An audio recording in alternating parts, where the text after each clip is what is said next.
বিসমিল্লাহির রহমানির রহিম। প্রিয় ফেসবুক লাভারগণ, আজ আমি একটি গ্রামের ঐতিহ্যবাহী একটি গুরুত্বপূর্ণ টুলস বা যন্ত্র আপনাদের সামনে তুলে ধরব, যেটি সম্পর্কে আমাদের অনেকেরই ধারণা নেই, আবার অনেকেরই আছে।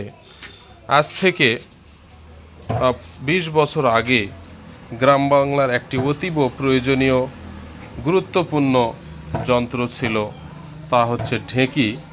সেই ঢেঁকিটি আসলে কত গুরুত্বপূর্ণ ছিল ওই সময় যাদের জন্ম, তারা ছাড়া এটার বাস্তবতা বা এটার অনুভূতি কেউ বুঝবে না। কারণ ছোটোবেলায় আমি দেখেছি এবং নিজেও এই ঢেঁকিতে আমি পাট দিয়েছি, ঠিক এইভাবে পাট দিত।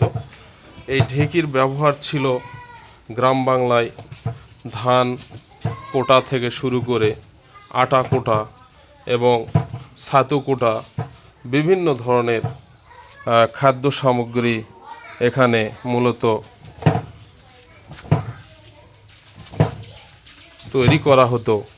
তো সেই ঢেঁকি দেখেন আজকে কোনো এক গ্রামের কোনো এক সাইটে অযত্নভাবে অবহেলিতভাবে আজকে পড়ে আছে। দেখেন সামনের খিলটাও আজকে নেই।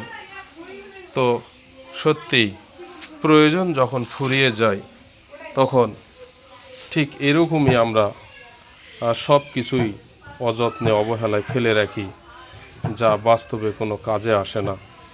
এরকম ঢেঁকির মতোই যেন সকলের অবস্থা একদিন হয়ে যায়।